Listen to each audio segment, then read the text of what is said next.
Alright guys, what's going on? Hopefully I'm in frame here. I don't know, we're winging it.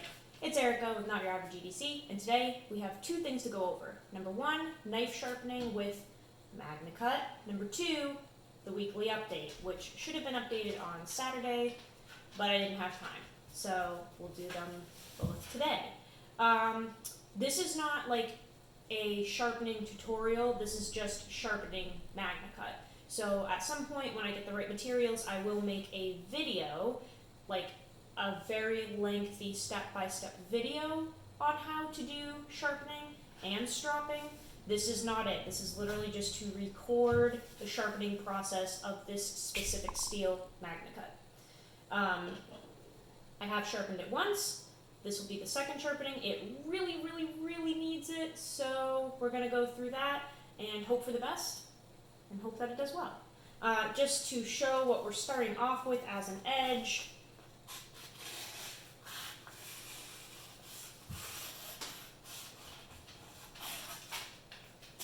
So it's cutting paper, it's just a little rough, and you can hear that it's kind of tearing a little bit.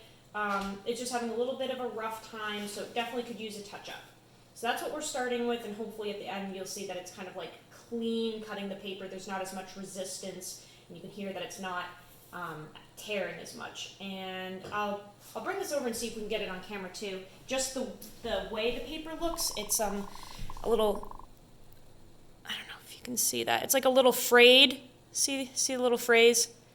So you can kind of tell that it's wanting to rip through that paper a little bit as opposed to cut clean through it. Okay, let's get started. I only have two things here today for my materials. I have a DC4 stone from, how do you pronounce this? Falkniven? It's some type of Swedish company. This is their diamond ceramic stone. So that we will use. And then I have my strop here, and that is loaded up with gunny juice, and this is the 0.5. Hopefully we can see all this stuff. 0.5. It's already loaded up, just brought that for reference. And because this stone is so small, I just place it on top of my strop here because I don't have a better setup for the moment. So just for leverage, we have this. I will start with the rough side, which is the diamond side, and then we will go to the ceramic side, which is more fine, and the strop. And just a quick disclaimer, if you don't know a lot about sharpening, what we're doing is we're working one side of the blade. We are creating a burr, which is literally a burr of steel, so you can feel it.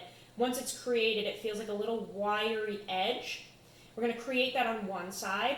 Then we're going to flip the knife over, create one on the other side, and then kind of knock it all off and get that edge apexed, which is like centered. So we're going to wibble wobble those teeth back and forth until they're nice and centered and straight. And that's when we know our knife is sharp. Let's get started.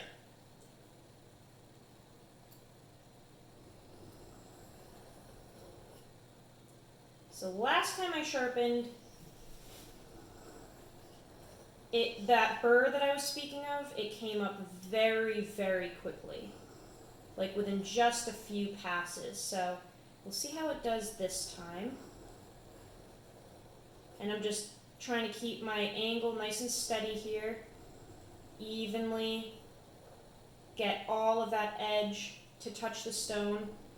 I'm just taking my time, watching, making sure I'm hitting all those contact points.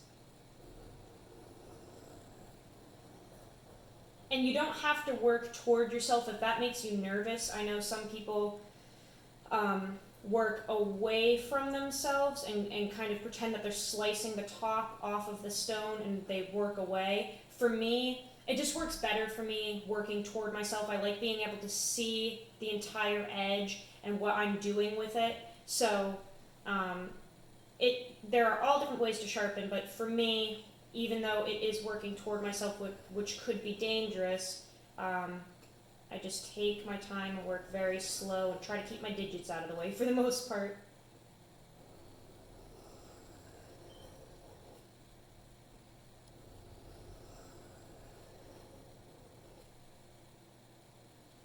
So we already have a burr.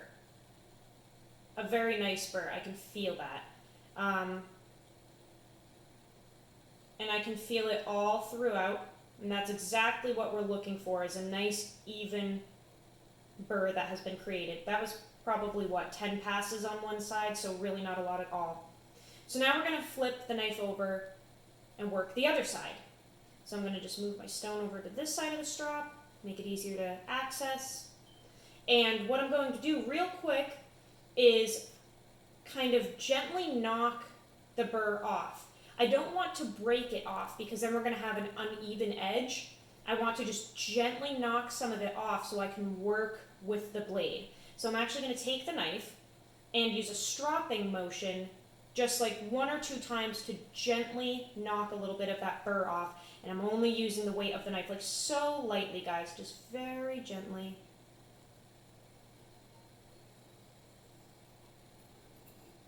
Using the weight of the knife to very gently knock some of that burr down. That feels really good. So now we're going to work our opposite side. Luckily, I'm ambidextrous, so I can just switch to my left hand and do the same exact thing as I was doing with my right hand. However, a lot of people can't do that. A lot of people can't just randomly switch hands and hold an angle like that. But you can teach yourself. I've just always been able to do basically everything with both hands. I've always been ambidextrous. I can write with both hands very well.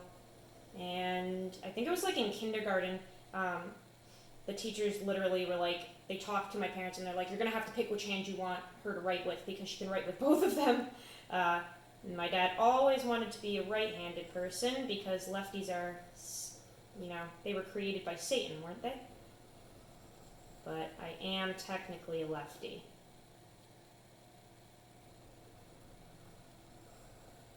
My mom's a lefty though, so she was happy about it.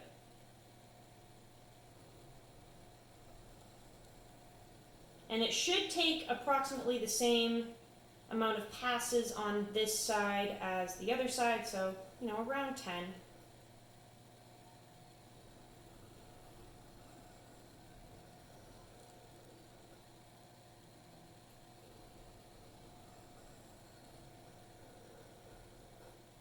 And it should kind of sound the same on both sides. Like, you know that you're doing a decent job holding your angle and such when the process of sharpening sounds the same for each side of the blade.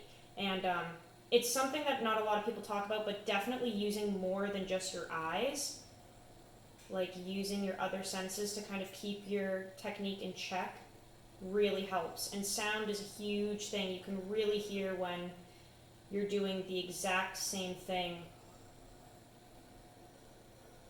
on both sides.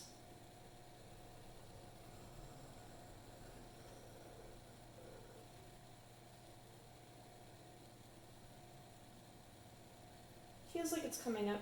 Maybe just a few more passes here.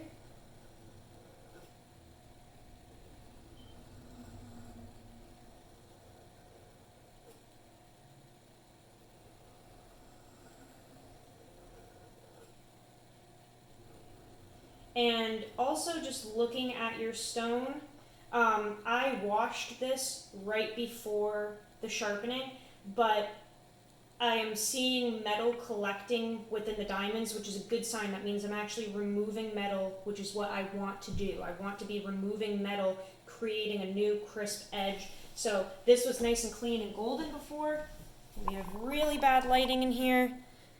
But if you can see kind of in the middle of the stone, it's a little darker and smoky colored throughout here. That's where I'm mainly working the blade, and it's collecting some metal dust, which is a good sign. Would also probably be nice if we turn some lights on, right? And I really need chapstick. Sorry guys, this is typical not your average video, right? Not your average EDC. Don't even have my eyebrows on yet for the day, which is like a no-no. So, we're having a hard time. Just kidding. But I really do need to put my eyebrows on because I look horrific. Okay, I feel a burr, it's just not quite as strong as I want it to be, so I'm just going to do a few more passes here.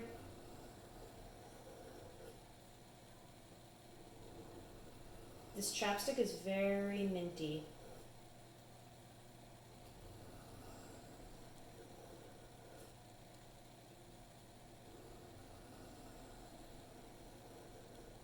I also like literally hope I'm actually in frame here.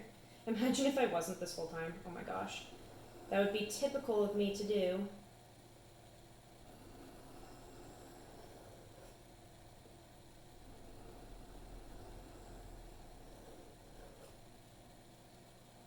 Okay.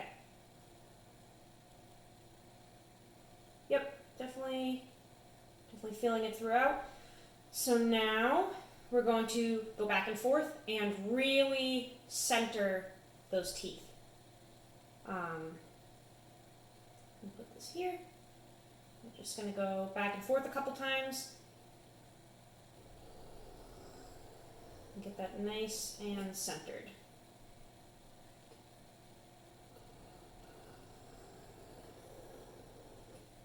So far this MAGNACUT is like very surprising.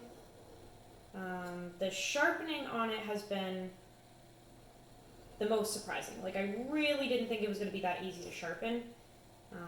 This is like a breeze. This is like sharpening 154, which is like in terms of it being that easy.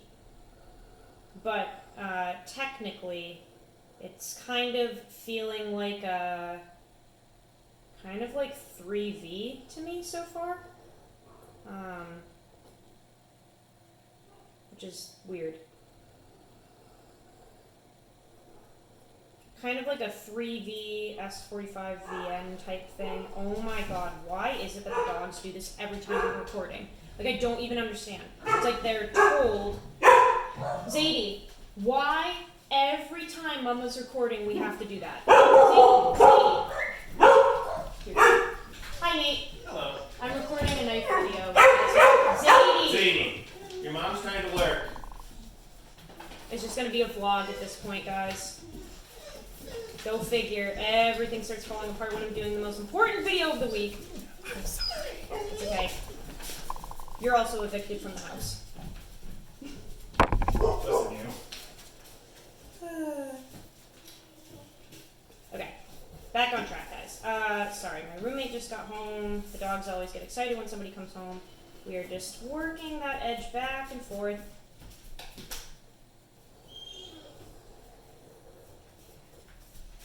I'm doing the same amount of passes on each side. And I'm also looking at my scratch pattern. So as I'm doing this, I just want to make sure that we have a nice, even scratch pattern. We're not over sharpening anything.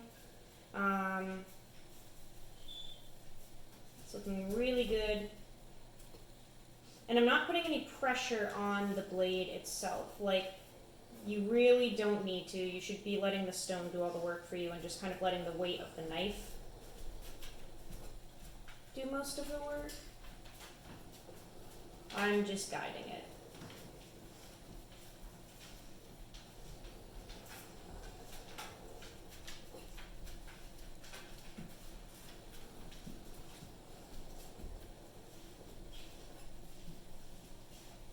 That is feeling extremely sharp. Yeah, when you're like afraid to run your fingers on it, that's when you know it's pretty sharp. So now we're gonna flip it over and do the ceramic side. Some people go through the whole process again of creating a burr on each side when they do this. I personally don't, and I've never had an issue with it. So I literally just do the back and forth on the ceramic side. I already have my edge apexed. It feels really good. It feels nice and even. I don't feel a need to create like a tiny micro burr again or anything, so I'm just gonna go back and forth, really refine that edge with this ceramic side. So we're gonna do the same thing as we were doing previously, just very gently going back and forth. Also, you can use like honing oil or water or something on these stones if you want. You don't need to, but if you want to, you can. And I did like leave the stone damp from when I washed it, just to kind of create a little bit less hardcore friction. But like I said, it's not completely necessary.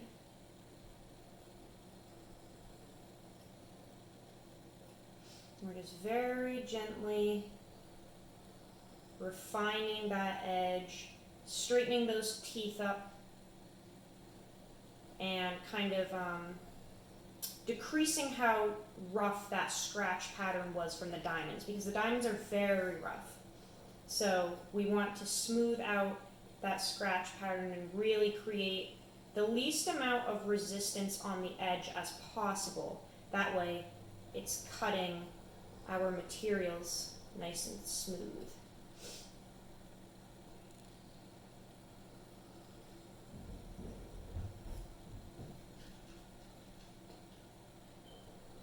I literally can't believe that he came home during the video. Like, go figure. Every time I record, it has to be a shit show.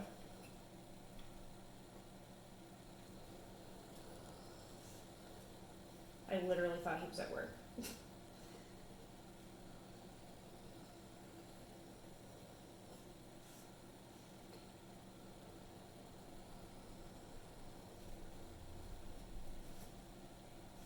Alright, that is feeling really, really nice.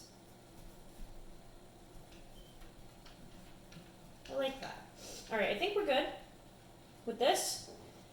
So now we're going to use our strop that is already loaded with compound.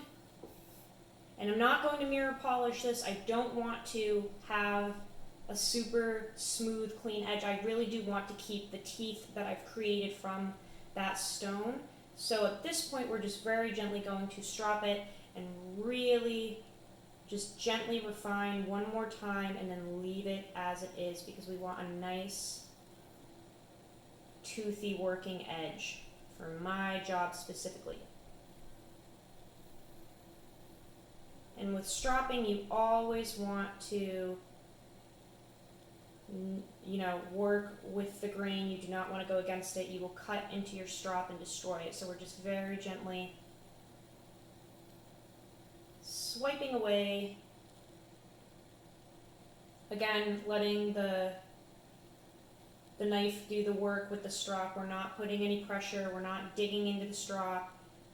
You don't need to muscle your way through this. This is a very gentle process. You just want to be really careful too, because stropping is much easier and there's not nearly there's not as much room to mess up with stropping compared to sharpening. However, you can roll your edge with stropping because the leather is soft, so you can actually convex that edge and kind of roll it over, and you don't want to do that. We just created a nice crisp edge, and we don't want to roll it around and dull it, which you can do with stropping. So just be careful, take your time, and don't apply pressure. Oh, that one got stuck on the handle. There we go.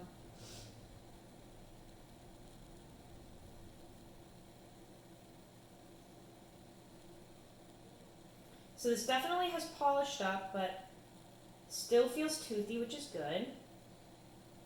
We don't have a super strong scratch pattern anymore, which is also good. It's nice and clean.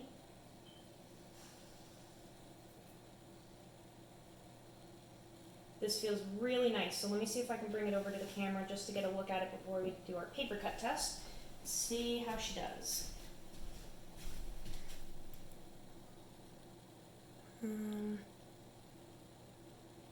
Yeah, not the best lighting here, huh?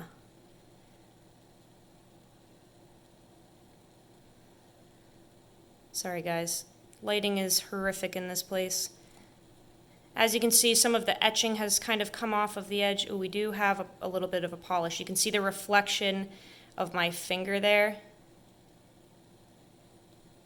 This polishes up really quick. It's almost like you can't even help to polish it. Hopefully we still have enough bite for work. Let's check out what we're at now.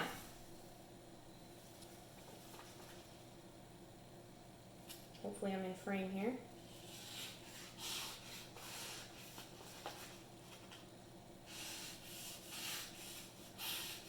That is really nice. So it's cutting much better. You can kind of hear that it's slicing through the paper. It's not having any issues, no hang-ups. There's no fraying on the cuts. It's just nice, clean, effortless.